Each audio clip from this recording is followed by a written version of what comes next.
Добро вечер, јас сум Васко Ефтов, емисијата во Центарна телевизија Алфа. Вие сте на вистинското место, почитувани гледачи, бидејќи во наредните 60 минути.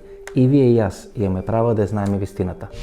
Како што најавме минатата недела, во средата на сила беше усвоен законот за двојазичност во Република Македонија. На тој начин драматично е изменета суштината на рамковниот договор. После усвојањето на законот за двојазичност, само прашање на време, почитувани гледачи, кога мнозинството македонски граѓани во Република Македонија ќе си го постават прашањето дали сакат да живеат со албанците во иста држава или што би барале во иста држава ако така драматично и драстично се газат нивните права како мнозински народ во Република Македонија. Е усвоен во отсуство на главната опозицијска партија. Тоа е политичко прашање. Ама, вите, господин Зебери. Јас зборам за правно-процедуралната. Вите, господин Зебери. Додека конфликти стануваат поради политичка несмислност, не поради правничка несмислност.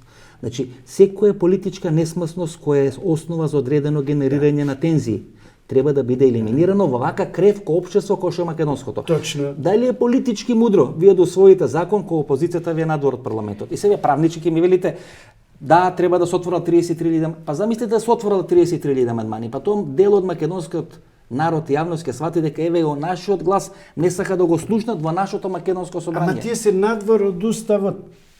Немаат правна основа да бидат поднесени. Зошто законот е усвоен? И сега треба македонецот со пушка во рака Не. да го брани уставот, Не. кој што и да бара права во уставот, како што албанците барат Уставот, 2001 права. уставот ќе се брани ако се почитуваат одредбите. И секој што има дилема околу уставноста на законот, има по устав и закон предвидена постапка да го оспори пред уставен суд. Сега има уште една работа која треба да биде запакувана или да биде захефтана, а тоа е прашањето на процентот или за процентот на албанци кои живеат во Република Македонија. Пред 2 дена во една телевизиска дебата на албанска телевизија во Република Македонија, подпредседателката на СДСМ госпоѓа Ременска рече дека се отпочнати подготовките за спроведување попис во Република Македонија. СДСМ ни подразно нема да дозволи во неговиот мандат да не биде спроведен попис. И тоа не било каков попис, туку попис кој ќе докаже дека албанците се сигурно на 20 или 25%, односно дека нема да биде прикажана реалната бројка или реалниот процент албанци околу што денес живеат во Република Македонија или некаде околу 17,8%.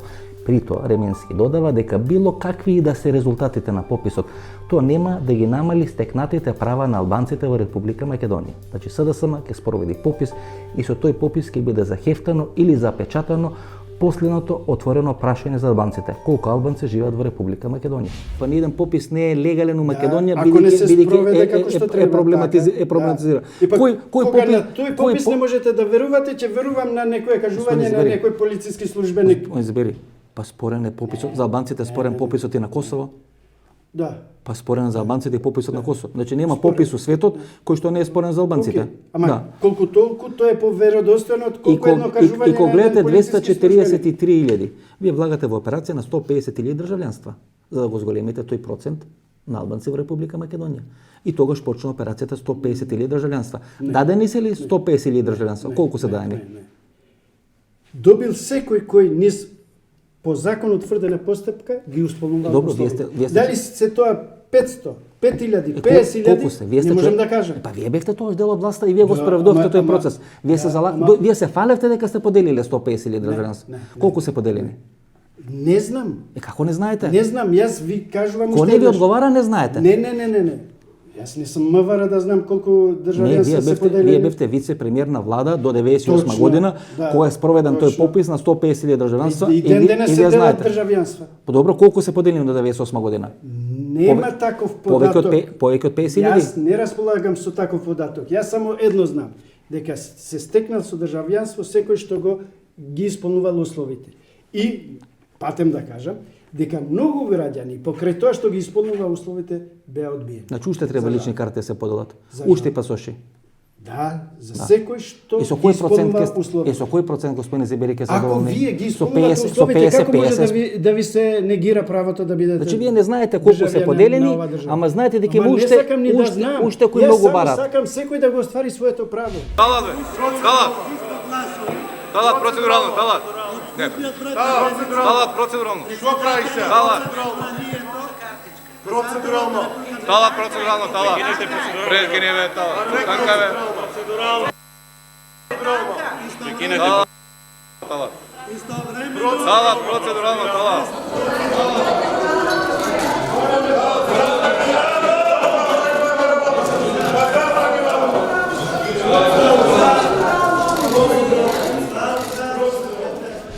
Во средата за малку беше избегнат посериозен физички конфликт помеѓу поранешниот министар за одбрана во владата на Никола Груевски и Никола Груевски кој беше премиер или му беше шеф на Талат Џафери, кој сега председател на македонскиот парламент. Многумина вела дека Никола Груевски ги изгубил нервите и под налетот на емоциите го направи тоа што го направи со Талат Џафери. Не, јас мислам сосема спротивно, дека крајно рационално Никола Груевски го направи тоа што го направи во средата. И всушност со тоа сакаше да се амнестира од тоа што се случи на 27 април минатата година во македонскиот парламент. Всушност Груевски сакаше да порача дека ако тој ден на 27 април беше во македонскиот парламент, пратениците ќе ја расчистеа работата помеѓу себе околу изборот на Талат Џафери и немаше да се дозволи граѓаните да влезат, да упаднат во парламентот и да се случи тоа што се случи на 27 април. Де факто, тоа е пораката на Груевски во средата. Ако тој на 27 април минатата година беше во парламентот, немаше да се случат тие немили настани.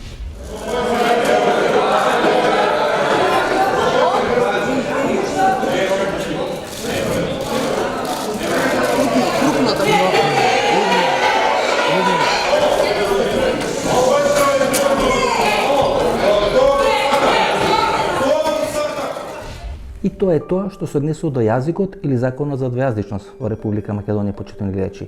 Не одиме сега со гостинот на вечерта. Тоа е Воислав Шешел, гостин во емисијата во Центар. Важно е да крене процес. Да. Каде Македонија процес кренува, нажалост, такоđe. Они планирају да направе државу два народа. Равноправна народа. Да изjednače македонски и албански језик. И тоа ќе бити као двојна федерација или нека унија. А тоа е врло лабава држава. Држава која ќе зависити од волје две гарнитуре, македонске и албанске, да склопе компромис, да заедно владају или у едном тренутку да се разиđu. Kad se stvore uslovi za odcepljenje zapadnog dela Makedonije, makedonska vlada u Skoplju će biti vezanih ruku. To je ta opasnost Тоа што na Лавров... koju treba računati. Ова е фотографија од 1995 година или септември 1995 година.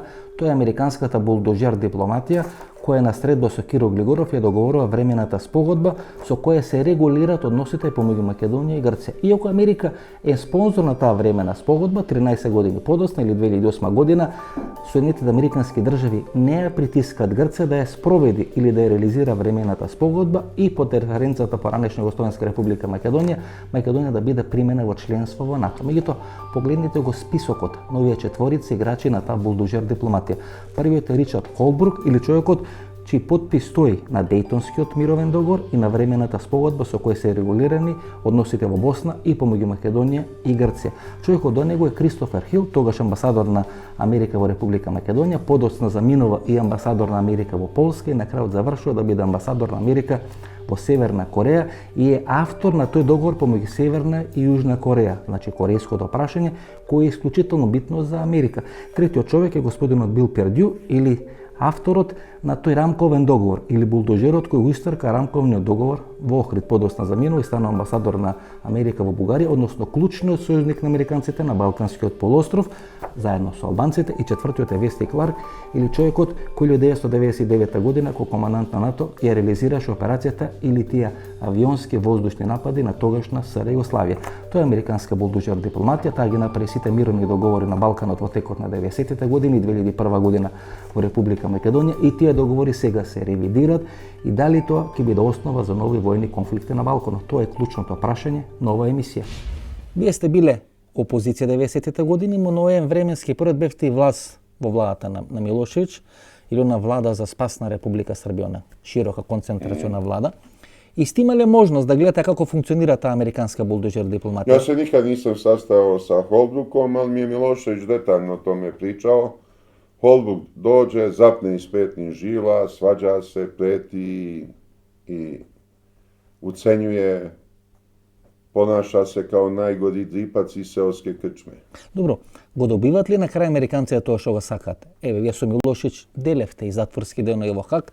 Сте били пријатели, сте били политички непријатели, но на крај на животот си имате смирено и сте делеле заеднички хашки. Bili smo, usprijateljili smo se u Hagu. Како делуваат американците? Еве, што вели Милошевич? Успеват ли на крај да го добијат тоа што го сакат и дали го почитуваат својот збор? Бидејќи има една максима, една флускула. Ne mogu ja vama da kažem šta govori Milošević. Što je meni Milošević govorio u poverenju, to ostaje večito tajna.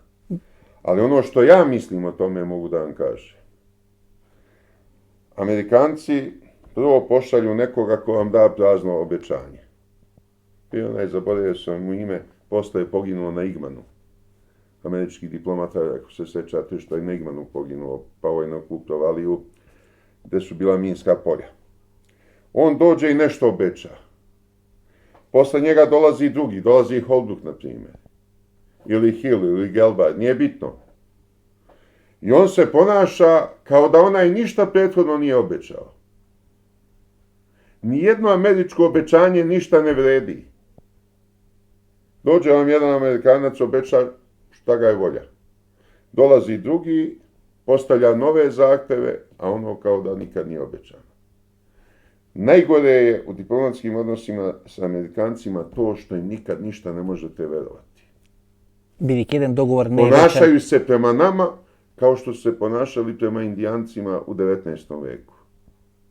Postignu dogovor o teritorijalnom razgraničenju, formiraju rezervate, popuše lulu mira, posle 4-5 godina dođu sa novim zahtevima, ajde sad dalje, sklanjajte se te plodne zemlje, idite tamo u pustinju. Ниеден договор Да не живите. е вечен. Nijedan dogovor. I Nijednog dogovora se ne pridržavaju. Ни Дејтон, ни Кумановски, ни Охридски. Сите се предмет на Ništa. I šta ревизија. vam sve što vam garantuju, slagaće vas. Тука би отворили уште една тема, почитувани гледачи, бидејќи е време да отвориме таа тема, а тоа е кој е реализаторот, нарачателот или мотивите за атентатот врз Киро Глигоров. Меѓутоа прво погледнете го парчето од интервјуто со големиот или поранешниот голем шеф на грчките разузнавачки служби Николаос Грелакис на тема неговите тајни преговори со Киро Глигоров. Моето прашање е дали таа 92 година непринципиелно Мицотакис како премиер на грчката влада преговара со Милошевич за останување на Македонија или за поделба на Македонија помеѓу Грција и Србија. Πρώτη φάση η επιδίωξη ήταν να γίνει βιώσιμο το κράτος της Σλαβικής Μακεδονίας. Δεν ξέρω Φύρωμαι, εγώ ξέρω Σλαβική Μακεδονία. Να γίνει βιώσιμο το κράτος της Σλαβικής Μακεδονίας. Και σε δεύτερη φάση να γίνει συνομοσπονδιοποίηση Ελλάδος και Σλαβικής Μακεδονίας. Όπως ήταν πρώτα η Σλαβική Μακεδονία με τη Ιουγκοσλαβία. Ο ίδιος ο Γρηγόροφ σε συνέντευξη που έδωσε στην εφημερίδα Ελευθεροτυπία ετώνησε ότι μετά την αποσκύρτηση της Σλαβικής Μακεδονίας από τη Ιουγκοσλαβία έγινε σύσκεψη πνευματικής και πολιτικής ηγεσίας της Σλαβικής Μακεδονίας και αποφάσισαν ομόφωνα ότι η καλύτερη λύση για το κράτος, για τους κατοίκους του κράτους του ήταν η συνομοσπονδοποίηση Ελλάδος και Σλαβικής Μακεδονίας. Значи да резимираме, Македонија и Грција има тајни разговори, тајни преговори. Тие тајни разговори ги води господинот Грелакис и господинот Киро Глигоров.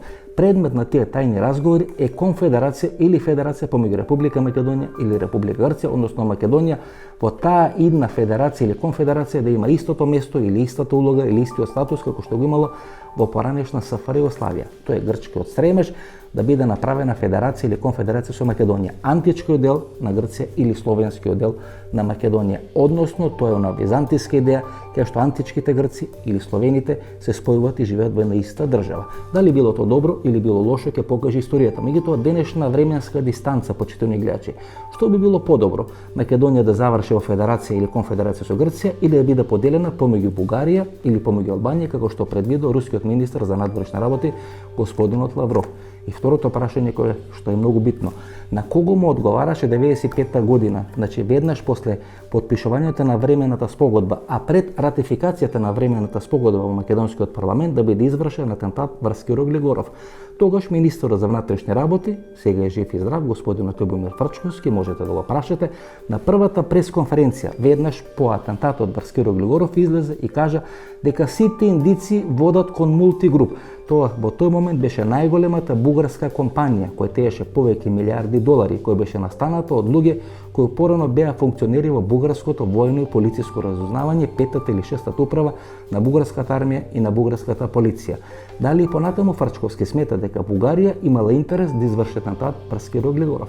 Ако денес ги анализираме работите, ќе видиме дека во Република Македонија денес доминантни се Бугарија и Албанија и дека без подршка на Тирана и на Софија не може да опстои владата на Зоран Заев. И тогаш логички се постава прашањето: ако на некого не му одговарало Македонија да ги подобри своите односи со Грција, кои били тие држави? Бугарија и Албанија? Дали може би мотивите за атентат врз Киро Глигоров, дали може би мотивите можеме да ги бараме во Софија и во Тирана?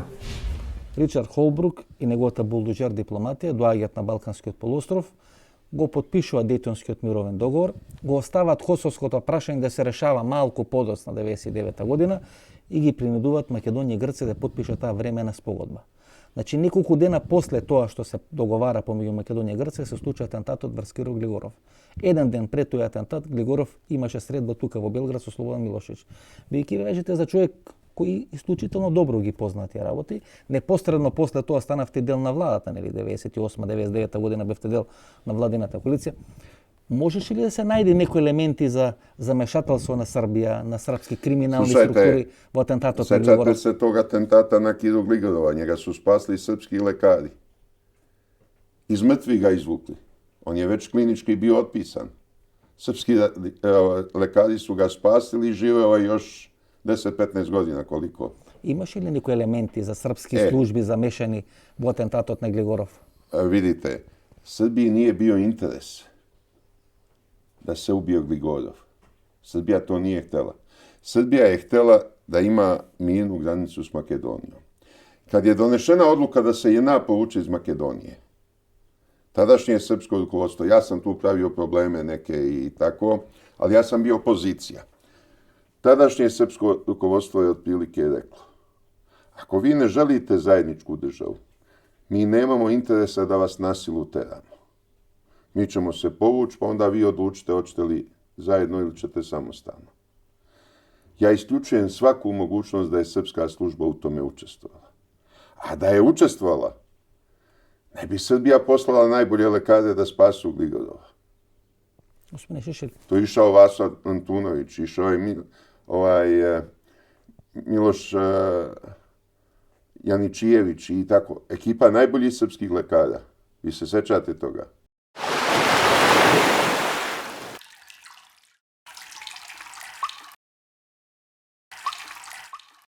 И што ќе биде со Македонија, почитани гледачи? Тоа е прашање за $1.000.000. Ако некој го знае одговорот, ја би бил среќен тој одговор да ни го каже сега и веднаш, за да може да се издиши целото ова незадоволство, целиот овој страв кој постои кај македонскиот народ. Што ќе биде со неговата држава? Ова е снимка ваша снимена некаде во текот на месец мај во Москва.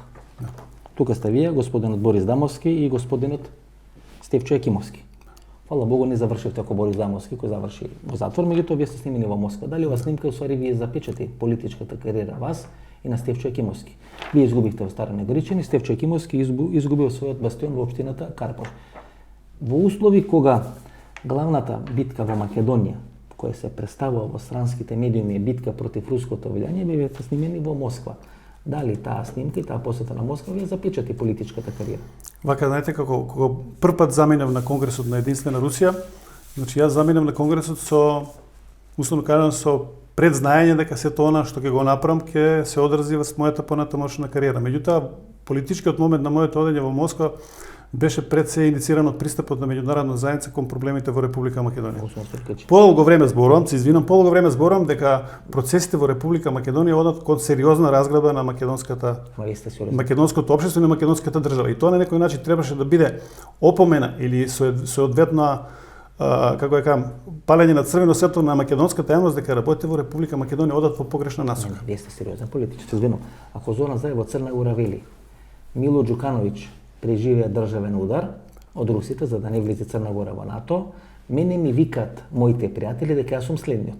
Значи Зоран Заев, комуникацијата со Москва е издигна на тоа ниво. Па дури мораше да реагира и руската амбасада и руското министерство за надворешни работи. Па дава изјава претходно Радмила Шекеринска за еден британски медиум кој што кажа дека Македонија ќе направи све да го елиминира руското влијание во Република Македонија. И вие се сликате у Москва. Па еве го руското влијание во Македонија. Општина Старо Нагоричине водеше Демократската партија на Србите во Република Македонија. Тоа е руското влијание во Република Македонија. Меѓутоа руско влијание во Република Македонија го нема ниту еден сегмент на општествениот живот на Република Македонија. Тоа руско влијание во Република Македонија не постои затоа што ваздухот кој го дишеме во Република Македонија го контролираат западните центри на моќ. Така да тој аспект мислам тоа повеќе ми личи на подготовки за пресметување со политичките противници, отколку што личи на сериозно руско влијание во Република Македонија. Знаете како? Да ги отстраниме сите они кои ни се противречат од политичкиот живот на Република Македонија, а под изговор можеме да употребиме Москва, што сакаме да употребиме. Знаете како? Ние како политичка партија сме се определиле за таа соработка со партијата на претседателот Путин, затоа што во даден момент во Република Македонија не постоеше ниту една сериозна опција која води сметка за припадниците на помалите етнички заедници. Обична лаж и обична превара е паролата која доаѓа од Социјалдемократскиот сојуз дека ќе градат Македонија за сите. Не, Македонија се гради само за одреден круг на властодржци и Македонија се гради само за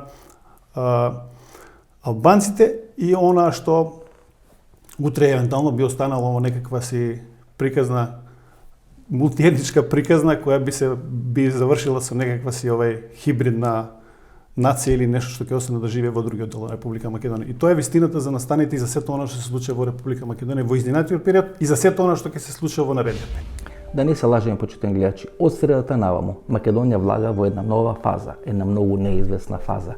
Ништо понатаму, после средата и усвоењето на законот за двојазичност, нема да биде исто или слично во Република Македонија. Македонија влега во неизвестна фаза, со многу неизвестна иднина, со многу прашалници за иднината или судбината на Република Македонија. Тоа е она што Лавров го кажа пред 2 години, дека всушност Македонија ќе се федерализира или евентуално ќе се подели на 2 дела, едниот близок до Албанија или до Тирана, вториот близок до Бугарија, односно до Софија. Или тоа одеднаш двете држави, кои беа фашистички држави, на фашистичка страна во текот на Втората светска војна, тоа е и Бугарија, тоа е и Албанија, се наградуваат после 70, после 80 години ги немаше никаде. Нико о томе не води рачуна. Се наградуваат. Они се играју пилјака sa малим земљама и малим народима. Разумете? И то не интересuje zapadne sile. Rusija bi htela da pomogne slovenskim narodima, pogotovo pravoslavnim. I Rusija to pokazuje u Srbiji, pokazuje Republici Srpskoj, pokazivala je u Crnoj Gori pa izdajničko rukovodstvo ode u NATO. Pokazivala je u Makedoniji, počelo je bilo približavanje između vlade Nikole Gruevskog i Rusije. Pokazuje i u Grčija. Makedonija imala veliki interes da ovaj gasovod ide preko njene teritorije. Turska, Grčka, Makedonija, Srbija i dalje u Evropu. Smena režima to je dovela u pitanje. Verovatno od tog gasovoda neće biti ništa sada. На 5 март, значи 2 дена после 3 март, кога е голем национален празник во соседна Бугарија, тој е денот кога се слави Сан Стефанска Бугарија или Голема Бугарија, формирана на 3 март 1878 година и во таа Сан Стефанска Бугарија составен дел е територијата на денешна Република Македонија. Значи 2 дена после тој голем национален празник на Бугарија, телефонски разговор има Бојко Борисов, бугарскиот премиер и рускиот претседател господин Владимир Путин, и според соопштењето на владата на Република Бугарија, во тој телефонски разговор биле отворени прашања за енергетските проекти на територијата на Бугарија. Стана збор за 2 енергетски прашања или 2 енергетски комплекси, тоа е прашањето на нуклеарката во Белане. Бугарите се откажа од изградба на нуклеарката во Белане, меѓутоа сега повторно го активира тој проект, бидејќи смета дека треба да биде граден на територијата на Бугарија, но не сега само од Бугарија, туку од сите соседни држави на Бугарија.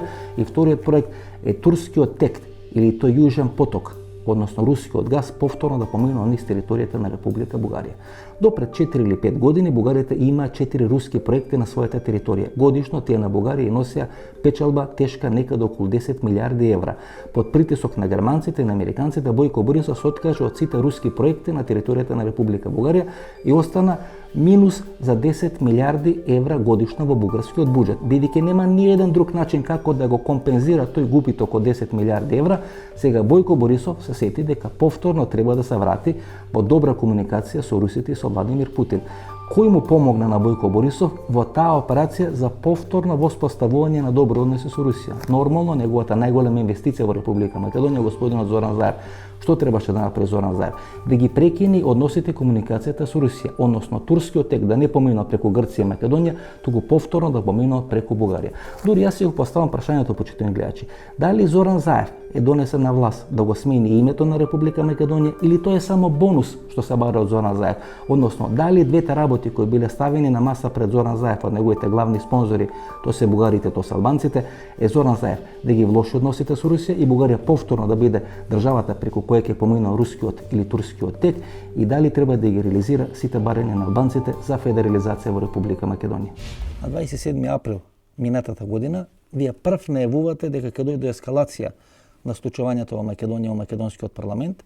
Имате твит напишено на Твитер некаде околу 10 саатот наутро и велите прашање на минути кога ќе дојде до ескалација на ситуацијата во Македонија, и навистина неколку сати подоцна дојде истиот тој ден до ескалација на ситуацијата. Имавте информации? Па имам сам информација, знаете, ја овде имам информации из разни дипломатски кругова, из поведливи полицијски кругова и тако дали. Ја имам широк диапазон разни контаката из коих сабирам информации. Ali što se tiče sadašnje situacije, ne treba biti mnogo pametan pa zaključiti šta se Makedoniji sprema. Значи, врз база на тие дипломатски, безбедносни, разузнавачки информации на 27 април вие знаевте дека нешто ќе се случи во Македонија и во македонскиот парламент. Amerikanci dugoročno igraju na Albance. I oni žele što veću albansku državu. I oni će sve učiniti da im u tome pomognu. Znači da s Albanijom ujedine Kosovo, zapadni deo Makedonije, možda i Epir, možda i deo Crne Gore. Zašto im to treba? Velikom Albanijom oni kontrolišu celu Evropu. Velika Albanija će im služiti za regrutovanje snaga za bilo koji rat u arapskom svetu, u islamskom svetu. Moramo priznati da su Albanci dobri borci kad se dobro njima komanduje. Kad je sposoban komandant, jel tako? Oni su i disciplinovani poprilično, Srbi su već razneženi, Srbi su već na neki način se raskomotili, a oni se još drže toga, kad imaju sposobnu komandu. S američkim oficirima oni su značajan vojni faktor. Учествуваше ли власта во Србија во пучот 27 април во Македонија? Ja ne verujem. Бидејќи тоаш се појави името на еден од разузнавачите Горан Живалјевиќ, кој беше повлечен. Ja mislim da je Srbija htela da bude na licu mesta, da ima sve informacije.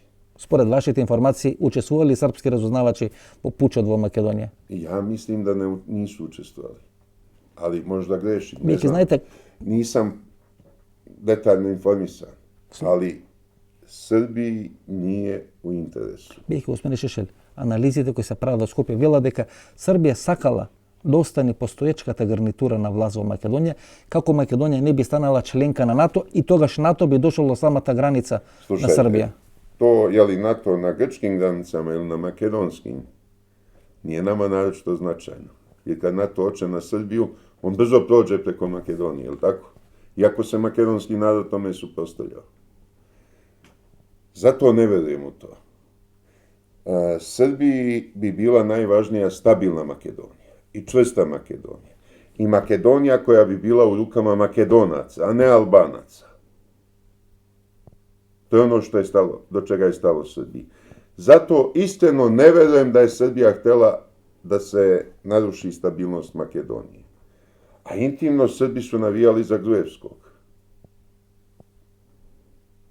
To je istina. Većina Srba da je navijala za Gruevskog. Srpski je interes stabilna Makedonija, to naglašavam ponovo.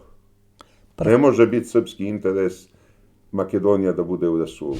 Овие снимки се направени минатата недела за време на фудбалскиот надпревар во Солун помеѓу ПАОК и АЕК. ПАОК е со потекло од Солун, АЕК со потекло од Атина. Фудбалскиот надпревар е прекинат 89-90 минута кога е поништен регуларен гол на Паук.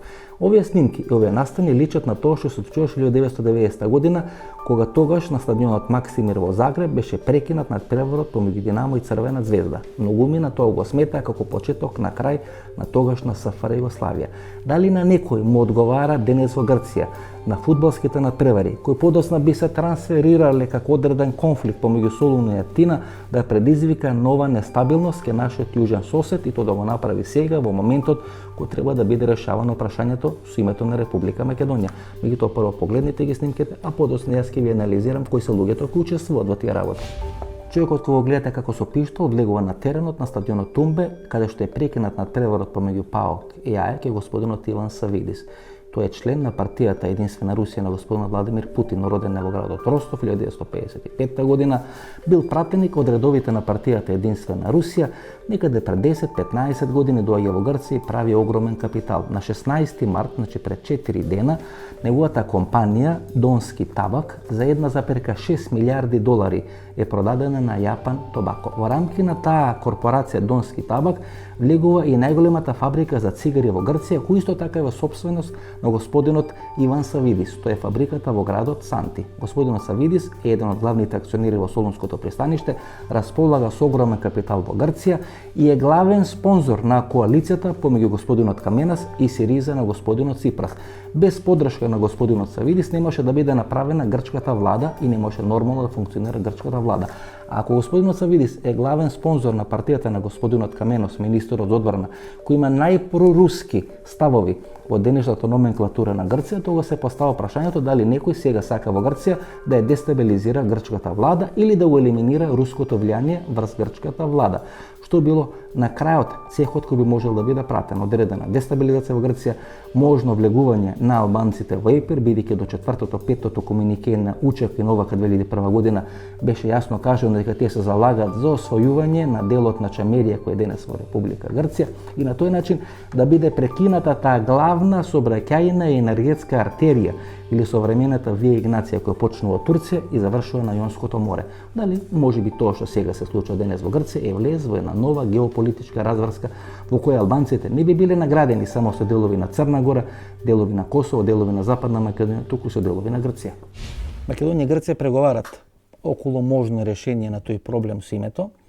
Еден дел на грчката политичка елита сериозно се спротивставува на договор со Македонија. Најголем гласноговорник на таа политика да не се направи договор со Република Македонија господинот Каменос, тој е министер за одбрана во грчката влада, проруски настроен. Иван Савидис е главниот руски тајкун во Грција, без малку половина Грција во негова собственост, посебно делот на Солун и на северна Грција. Пред 6 дена му се прави инцидент на фудбалски надпревар. ПАОК и АЕК, кај што со пиштол влегува. Гледате како и во Грција почнува да прават обиди за дестабилизација.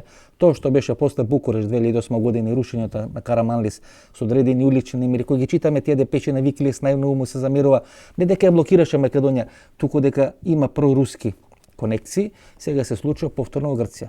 Ке се влези ли во процес на дестабилизација со Грција, процес на дестабилизација во Македонија кој беше мината година да се реши проблемот на името. Тоа сценарио ќе го гледаме ли? To je sve moguće. A Grčka je uz to još u ogromnim dugovima. Ali ako to rade isto u Grčkoj, onda je cilj Epir. Područje Epira da zauzmu Albanci. И ќе се оди на реализација на тој проект. U jednom haosu koji bi zahvatio Grčku, pojavila bi se verovatno šansa da Albanci zauzmu Epir.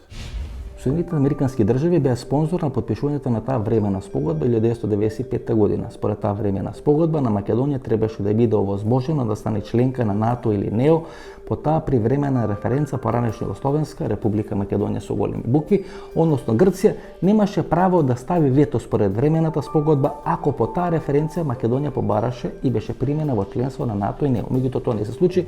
Нели многумина се го поставува прашањето зошто американците дозволија да не биде реализирана таа времена спогодба. И зошто подоцна од власт го соборија господинот Костас Караманлис. Меѓутоа, ако ги читате депешите на Викилис, вие ќе видите дека американците и пред самитот на НАТО во Букуреш, што некаде пролета 2008 година, знае дека Грција ќе стави вето и знае дека Грција нема да дозволи прием на Македонија во НАТО под поранешна Југословенска република Македонија. На средбата на 4 јануари 2008 година, кога американскиот амбасадор тогашен во Грција има со тогашниот грчки премиер Костас Караманлис, Караманлис јасно му кажа дека за Грција се прифатливи неколку имиња, тоа е Северна, тоа е Нова, тоа е Горна или било каква Македонија, но не и поранешна Југословенска република Македонија. Постои второ прашање кое е нотирано на таа средба, тоа дали Грција ќе го признае Косово. Знаете, кој удар би било за Србија или главниот грчки сојузник на Балканот, ако нивниот главен сојузник на Балканот Грција го признаеше Косово. Американскиот амбасадор го отвара косовското прашање и има категоричен став на господинот Караманлис дека тие ги разбират американските интереси, но Грција не планира да го признае Косово. И третото прашање е прашањето за односите помеѓу Грција и помеѓу Русија. Караманлис е категоричен дека Путин можеби не е учител на демократијата, но дека Русија е исклучително важна држава за Грција и дека Грција не размисла да ги прекине своите односи со Русија. По три такви прашања, посебно прашањето на Косово и односите со Русија, таквите категорични ставови на господинот Караманлис значи само едно, дека тој ќе биде на еден или на друг начин соборен од власт. Соборен е после неколку месечни протести по улиците во Атина, кои се поврзани со одредено убиство. На сличен начин од власт во Македонија беше соборен Никола Груевски. Историјата само се повтори. Расуме Шешелј, поред тоа што го гледате, го знаете, го имате како дипломатски и безбедносни информации. Шансите Македонија да стане членка на НАТО со променето име, како ги цените? На кој процент ги оценете? Ja mislim, vidite, ja ne znam sad kako će ime da joj ponudi. Ali u svakom slučaju u ovom trenutku to je ponižavajuća stvar. Nije problem ni samog imena. Gonja Makedonija ili Nova Makedonija ili Slovenska Makedonija i tako dalje. Problem je što će struktura te države da se promeni. Što će ta država da ima dvojnu vlast, što će ta država da bude dvočlana federacija ili unija ili tako nešto. Što znači da ona dugoročno neće moći da funkcioniše kao prava država. To je najveća opasnost za Makedoniju. Lako se odreći imena aerodroma Aleksandar Veliki ili autoputa Aleksandar Veliki ili spomenika. Dobro, smešeš. Makedonija je dovedena u situaciju da se odriče i imena. A ne samo to, nego će i drugi krojiti ustavno uređenje. A Makedonija je pohrlila na zapad, očekujući da je tamo čeka med i mleko. A sa zapada su došle samo naredbe, nalozi, ucene. I očigledno je da zapad ne drži do Makedonaca, da zapad punu podršku daje Albancima.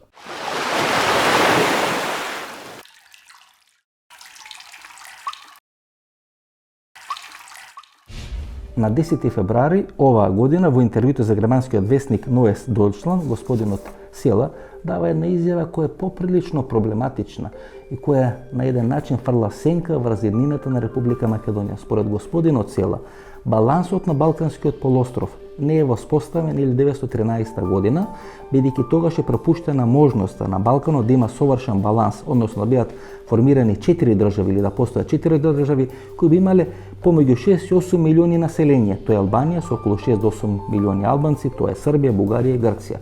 Гледате, во таа конфигурација или тој совршен баланс на господинот Села не постои Република Македонија. Според Села, Македонија треба да биде поделена помеѓу овие 4 избалансирани или совршени држави: Србија, Албанија, Бугарија и Грција. Тоа де факто значи дека господинот Села не верува во еднината на Република Македонија. Тоа отвора многу прашања и многу сомнеш, почитувани гледачи. Како тоа ќе биде на крај завршено, ќе видиме.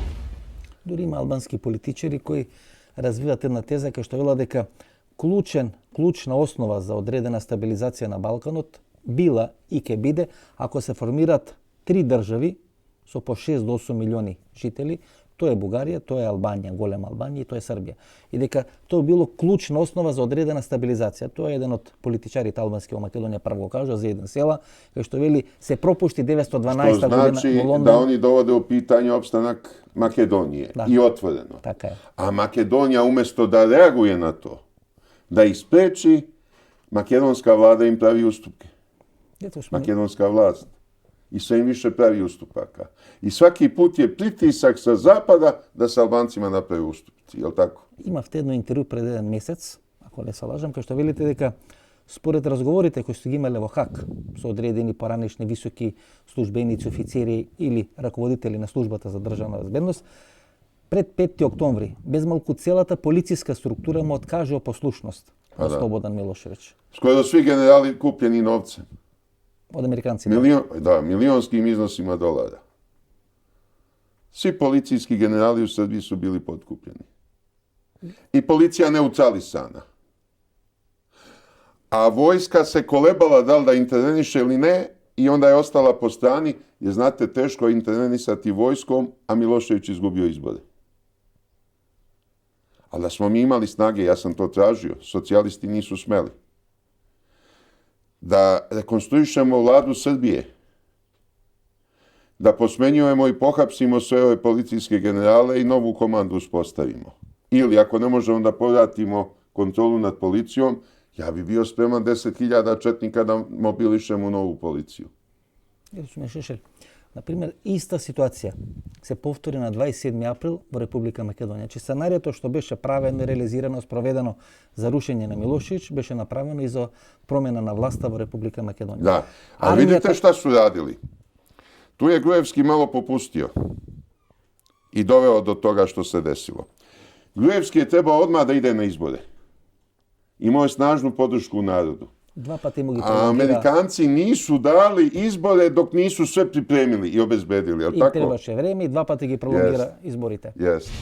Го слушате господино Шешел, почитани гледачи. Пред и после 5 октомври, кога одлаза Србија, симна Слободан Милошевиć, се подкупени војните и полициските генерали. Се подкупени со милионски износи на долари или на марки и тие не ја реализираат својата задача, односно дозволуваат да биде реализиран тој преврат или промената на власта во соседната Србија. Дали нешто слично се случува во Република Македонија? Можно е, почитани гледачи. Унесувањето на полициските генерали го идовме на 27. април, кога не интервенира да биде спречено тоа што се спречи во собрањето на Република Македонија. Меѓутоа, како се однесуваше војниот врв, кој би требало да биде под контрола на председател Ѓорѓе Венов. Токму на 27. април 2017 година, делегација на армијата на Република Македонија, предводена од началникот на генералштабот на АРАМ, генерал полковникот Методиј Величковски, оствари официјална посета на командата на КФОР во Приштина. Внимавајте, на 27. април минатата година, кога Македонија се соочува со тој црн четврток, кога во македонскиот парламент се случува тоа што се случува, војниот врв, кој де факто е под контрола на Ѓорѓе Иванов, остварува средба на Косово со структурите на КФОР, кои се под команда и под контрола на американците. Дали нешто смрди? Да. Дали Шешел може би има право? Да, апсолутно, почитани гледачи. И на тој 27. април, војниот врв на Република Македонија е на одредени консултации во Косово. Полициските генерали, предпоставувам на истиот принцип кој што биле купени тука. To je moguće. Ja nemam podataka da sad kažem jeste tačno i tako bilo. Zaista ne znam, ali je vrlo moguće. Na primjer, najgolem del od srpskото криминално милје, одредени мешетари, се залепија за Зоран Заев. И тие работеа за Зоран Заев да дојде на власт. Значи, целото српско искуство беше пренесено како Зоран Заев да делува. Луѓе од отпор и така натаму. Таа структура на отпор која вас верушеше 2000 година се случи доле во Република Македонија. Да. Каква е таа структура? Вие сепак се боревте со нив. Борам за отпор. Колку пари се влезени, на кој начин функционира? Pazite, otpor više ne postoji u Srbiji. On je iskorišćen i onda se raspao posle 5. oktobra. Otpor je jedna špijunska struktura koja postoji dok obavi zadatak. I kao takav otpor je bio angažovan i u Gruziji, da bi došao Šalikašvili, i u Ukrajini, a i u arapskom svetu. Ovde se zna pouzdano da Srđa Popović, jedan od glavnih lidera otpora, radi direktno za CIA-u, kao agencije, profesionalne agencije. I on ide svuda po svetu gde CIA organizuje pučeve, obaranje režima. I ne bi me iznenadilo da se pojavi u Makedoniji. S tim što u Makedoniji sad nema potrebe jer je Zajev legao na rudu. Zajev sad ispunjava sve što Zapad traži, jel tako? Čini mi se. kao posmatraču sa strane. На 14 септември минатата година тој прима во официјална посета Наташа Кандич. Наташа Кандич, американците ја номинираа за Нобелова награда Да, да. за мир. И таа е жена која всушност Jeste, ja sam je ovde nominovao za Glogov kolac, Наташа Кандич. Natašu Kandić. Добро, која е таа Наташа Кандич? Ја се Pa спомнам. ona je пред две- američki špijun već decenijama. I jedan od glavnih u Srbiji. I ona je ovde radila na destrukciji režima. Ona je bila jedan od glavnih saradnika Haškog tribunala za izmišljanje lažnih dokaza, za falsifikovanje dokumenata, za pripremanje lažnih svedoka i tako dalje. Скалски, кој последен пат сте се виделе со господинот Заев? Со господинот Заев Да. имавме активност за коалиција за Реком. Сте се Негде виделе? есента Сте се виделе 2017. на точно на 14 септември 2017 година. Значи на 14 септември 2017 година сте се виделе со господинот Заев. Ке ни кажете ли со кого бевте на таа средба со господинот Заев? Јас бев заедно со Наташа Кандич, таа е одговорна за процесот Значи, Реком бевте- за цела Југославија. Значи бевте заедно со Наташа Кандич, Да. жената која сега американците сака да ја предложат за Нобелова награда за политика и за мир, Предложен е за мир, да. за мир. Предложен е, да. И тоа е жената која ги осудува србите дека се геноциден народ поради геноцидите и зверствата кои ги направиле во Косово, на Косово и во Босна и Херцеговина. Значи, главниот соросоид во Република Србија, заедно со Жидас Даскаловски, на 14 септември 2017 година оди на средба со Зоран Заев. Одработувате ли со Зоран Заев, господин Вие- Даскаловски? Вие Го кажувате помагате ли за- на Зоран Заев, денес во Господјата. Република Македонија, да може да подобри одредена ситуација, да излезе од одредена ситуација во која е напикан, во е преговори со името. Одработувате ли вие за Зоран Ќе ви Заев? кажам. Значи, прво, за тоа што вие квалификувавте Кандиш ваква или онаква, тоа е ваша работа, ваше мислење, не се согласувам, меѓутоа во Со ред. што не согласува тебе од тоа што го ја дефинирам за Кандиш? Втора работа, мислам дека секој граѓанин кој што мисли Еве. добро на земјата, Еве, се таистата- труди да ја помогне на владата, било каква да е, значи било дали е Господин тоа Жидас, помора да помогне таистата Кандич, таистата Кандич со која бевте на 14 септември кај Зоран Заев, вели дека Косово треба да влезе во Обединетите нации во ОПСЕ. Таистата Кандич, со која вие имате формирано таа организација Реком. Реком, да. Така? Значи таистата Кандич кој главен соросоид смета дека Србија треба да се откаже од блокирањето на Косово за прием во Обединетите нации и во ОПСЕ. Значи тој е вашиот партнер. А вие се гледате одите во друга крајност и велите не, ние треба да влеземе и да ги прекинеме односите и преговорите со Грција. Овде смрди.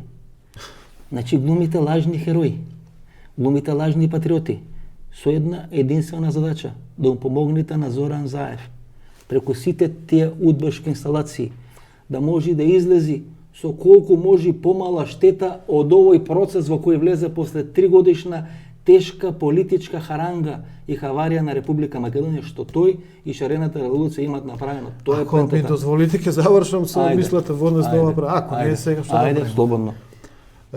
Мислам дека обврска на секој граѓанин да ја помогне на Македонија и на секоја влада која што е на власт, дали е сега ВМРО, ДПМН или СДСМ, или ДУИ и така натаму. Го не е помагате битно. ли на Заев? И во таа насока секој граѓанин треба да е конструктивен. А секој што се занимава со истражување во општествените сфери, треба да помогне со одредени конкретни предлози за подобрување на јавни политики, за подобрување на помагате ли на Заев? меѓународни политики и така натаму. Го помагате ли на Во Заев? смисол на тоа Глумите ли па дајте да опозицијско расположение кое треба да му помогне на Зоран Заев? Да. Како што 2004 година дел од екипата подписници глумеше, кој беше територијалната поделба. Спасивте ли нешто? Ништо. Како што 2014 према 2015 година истите тие луѓе ги приватизира студентските протести. Смени ли нешто? Ништо. Тоа е целата работа. Па добро, ако имате и прашање одговори, добро, Еве ама- кажете, кажете. не ми Вие дозволувате кажувате да дека завршам. сака обврска на секој интелектуалец да ја помогне на влада, викам, па, го помагате ли на Зоран Заев? Вие го избегнувате одговорот. Не стигнувам да кажам. Ајде кажете, Инаку- еве. инаку Еве може- ништо, да. минута време ќе оставам, што сакате да Добро, кажете. важи, нема проблем.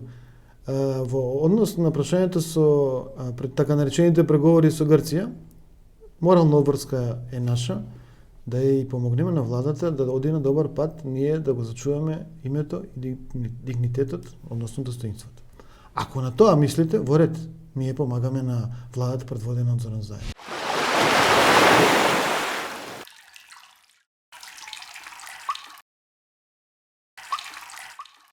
Во последните 20-25 години русите немале никогаш посилен амбасадор испратен да служба во Република Македонија. Тој стапо на таа функција некаде почетокот на 2011 година. Кога го прочитате CV-то на рускиот амбасадор во Република Македонија, господин Щербак, се ви станува јасно, почитани гледачи. На дипломатска функција стапо 72 година, говори 3 јазика, француски, англиски и свахили јазик. Од 1972 година работел во амбасадите на Руската Федерација во Танзанија, во Кенија, во представништвото на Руската Федерација во Њујорк, во Обединетите нации во периодот од 93 до 98 година. Тој факт е исклучително важен. Во периодот од 93 до 98 година, значи господин Щербак или сегашниот амбасадор на Русија во Македонија работел во Обединетите нации. Во тој период и во тој момент амбасадор на Русија во Обединетите нации е сегашниот руски министер за надворешни работи господинот Лавров. Не само што господинот Щербак и Лавров работеле заедно во Њујорк, туку тие се и школски другари. И има уште еден факт кој е исклучително важен, а тоа е дека од 2008 до 2010 година господин Щербак или амбасадорот на Русија во Република Македонија бил директор на Департмантот за безбедност во Министерството за надворешни работи на Русија. Значи бил начело на одделот за безбедност во Министерството за надворешни работи. Не треба да ви кажам што значи да сте начело на одделот за безбедност во Министерството за надворешни работи. Значи таков дипломат и разузнавач од кариера и од врвна класа русите испрати во Република Македонија, што говори дека им е исклучително важно да имат контрола врз процесите во Република Македонија и на Балканскиот полуостров. Македонија, Грузија и Украина беа спомнати на самитот на НАТО во Букурешт. Хрватска и Албанија беа примени во членство во НАТО, остана да немаат примени Украина, Грузија и Македонија. И веднаш после 2008 година Никад они neće primiti Gruziju i Ukrajinu. Имаме бојна, Nikad. Jer to znači momentalno rat sa Rusijom. Господин Шешел, меѓутоа веднаш имаме обоени револуции и во Грузија, и во Украина, и во Република Македонија. Значи трите држави кои... Ali njih neće primiti u NATO. A vas možda hoće. Добро, ја преувеличувате ли таа сила на Русија, бидејќи постојано целата ваша Не. стратегија Očigledno je danas sila Rusije velika, Rusija je opet jaka i moćna i uostalom to nam je trenutno jedina uzdanica. Зашто се подготвуваат американците во светот и на Балканот според вас? Amerikanci pucaju po celom svetu. One mogu, izgubili su primarni utjecaj na Bliskom istoku, je li to istina? Jeste. Ne mogu Iranu ništa. Turska im se odvojila.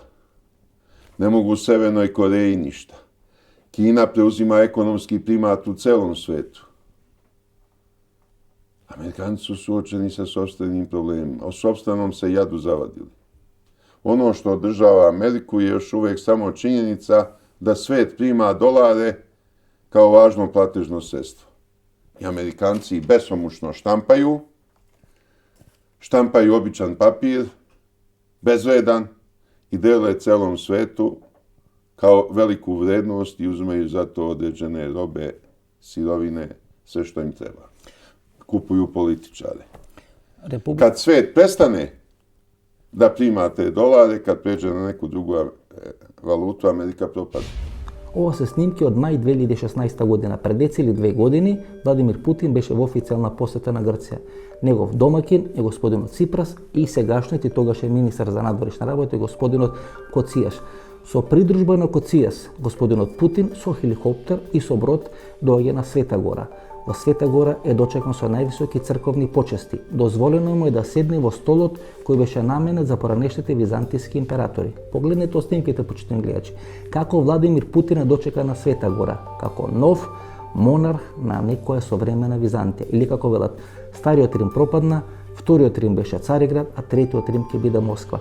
Може би затоа американците се плашат од руското влијание на Балканскиот полуостров. Погледате како Владимир Путин е дочекан на Света Гора, тогаш е прашање на политичка анализа или на безбедносна анализа како то руско влијание или тие симпатии кон Москва и кон Русија може би да бидат ефектурани при некоја евентуално политичка или безбедносна разврска на Балканскиот полуостров.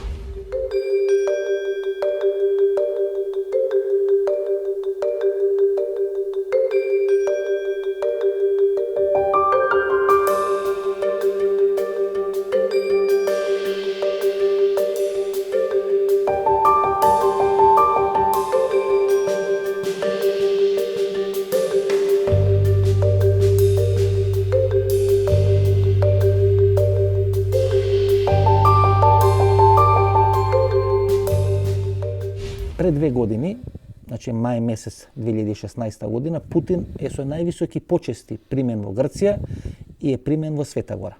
Значи седнува на престолот кој до пред 5 или 6 века беше наменет за византиските императори. Во негова придружба е тогашниот и сегашен грчки министар за надворешни работи господинот Коцијас. Значи целиот црковен клер на Света Гора го дочекал Путин како византиски Kao император. ruskog cara, kao treći Rim. Vi znate da je Rusija projektovana kao treći Rim. Prvi Rim, drugi Rim je Carigrad, treći Rim je Moskva. Огромни бе очекувањето Доналд Трамп. Сите ние сметавме дека Доналд Трамп ќе ја коригира политиката на Соединетите Американски држави визави Балканскиот полуостров, дека нема толку да ја притиска Македонија за промена на името и дека ќе биде ставен крај или ќе биде адаптирана идејата за формирање на голема Албанија. Меѓутоа, како поминува времето, сите ние сме сведоци дека таа американска политика се уште е на сила, се уште е доминантна и дека не постојат никакви назнаки дека таа политика во блиски днина може да биде променета. Добро, Смоне Шешел. Гледате, сите ние очекувавме многу од Трамп. Дека Трамп барем делумно, да не речам значено, ќе промени американската политика контра Балканскиот полуостров. Ništa nije promenjeno u pogledu Balkana. Ali mi smo pomogli Trumpovu pobedu zato što smo hteli da propadne Clintonova. Пред 3 дена тој го менува министерот за надворешни работи и начело на Министерството за надворешни работи или State Departmentот го носи Došao albanski lobista. Да, го носи човекот кој беше раководител или директор на ЦИА. Која порака се праќа ако албански лобист и директор на ЦИА дојде да биде државен секретар? Ja mislim da on nije došao zato što je albanski lobist. Da je došao iz drugih razloga. Što Trump iz drugih razloga ima uz njega poverenje. Ali to što je došao baš on, nama će kolateralnu štetu naneti. I Makedoncima i Srbima.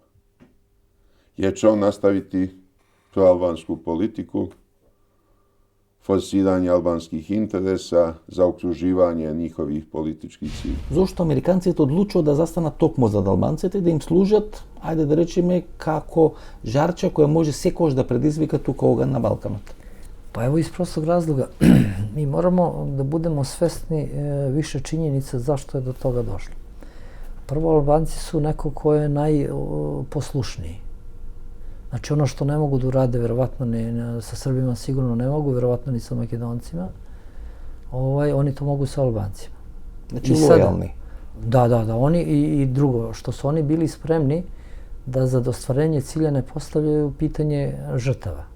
Više je Albanaca ubijeno od strane njihovih lidera i njihovih vođa, nego što je ubijeno od bilo koga drugog sa strane. Србите, македонците лежа во хак, луѓето кои се бране државата, луѓето кои напаѓа државата и на Косово и во Македонија, денес е дел... Ono zbog čega su suđena 2 Makedonca u Hagu, to su gluposti. Tu nema dokaza ni za bilo kakvo krivično delo, a kamoli za genocid. Значи, министерот за внатрешни работи на Македонија 2001 година заврши во Хак. Луѓето кои беа дезертири од македонската армија сега е председател на македонскиот парламент. Така се пишува балканската историја. Jeste, ali tome se treba suprotstaviti. Ja se tome suprotstavljam. И добро, како? Гледате, моделот е идентичен. Не се извинам, ќе ви одземам уште некој момент. Моделот е идентичен.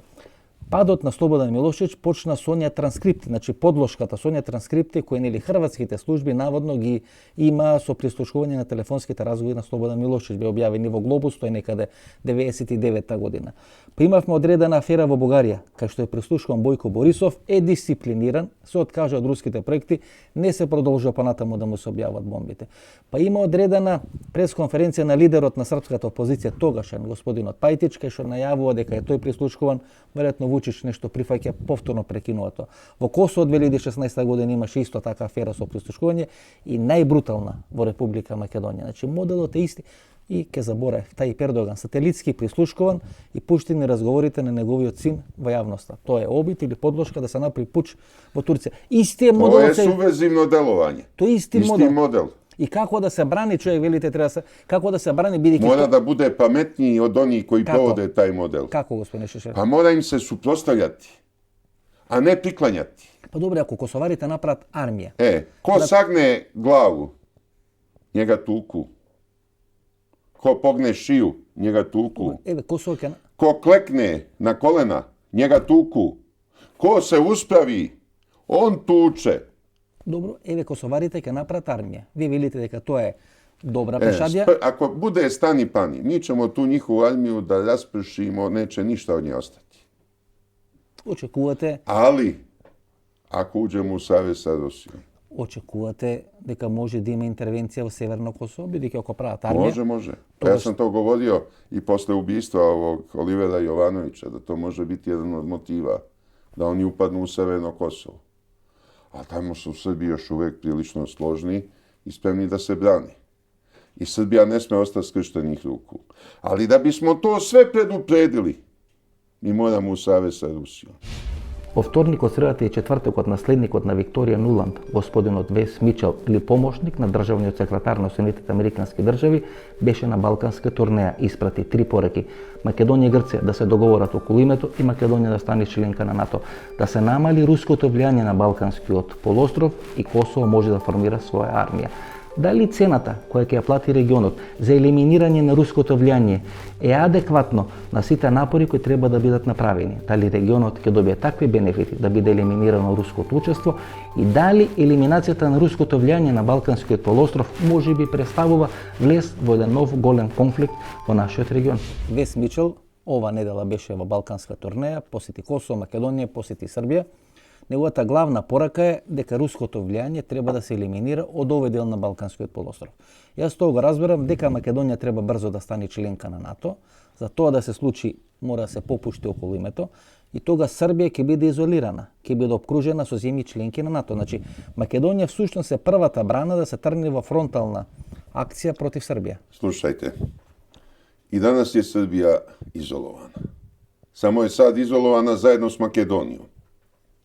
A ako Makedonija uđe u NATO, onda će Srbija sama biti izolovana. Bitne razlike nema. Sad smo zajedno okruženi sa NATO državama, je li tako? Од каде е тој страф од Русија, еве? Постојано се потенцира... Postoji taj strah od Petra Velikog. Постојано се потенцира тој тренинг или хуманитарен центар во Ниш.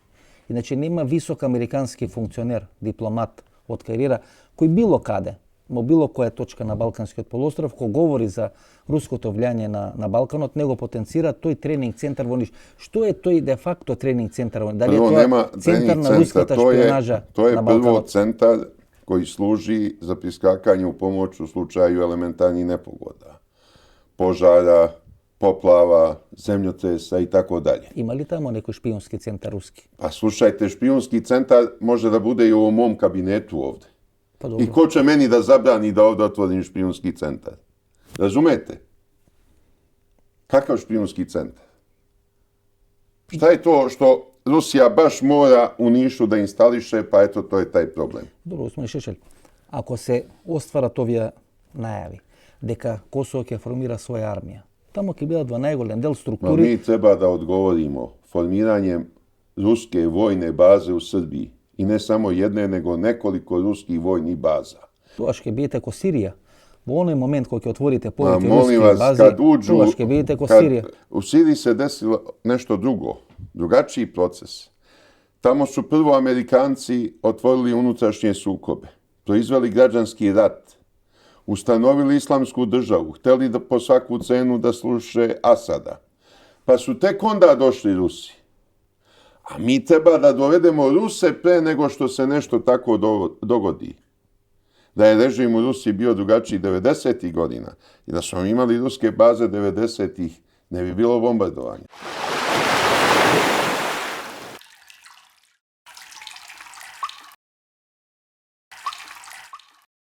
Пред илјадници години ги осветли нашите умови за да ја сватиме вистината. Трчавме низ вековите додека Томас Едисон направи чудо.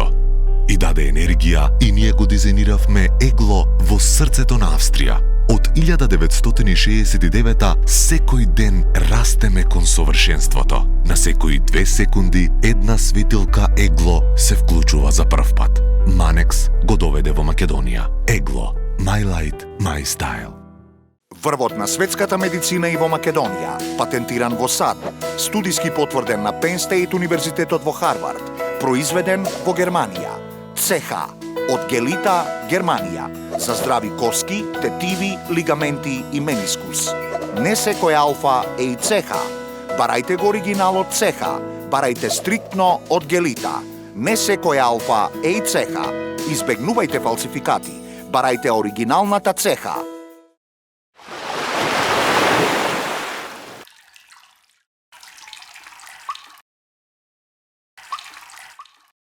Ова беше емисијата во Центар, сум Ласко Ефтов, почитани гледачи, ве вечера можете да проследите нашето телевизиско интервју со господинот Воислав Шешел. Ни се гледаме идната недела во истото време. Пријатно вечер, Македонијо, каде да си?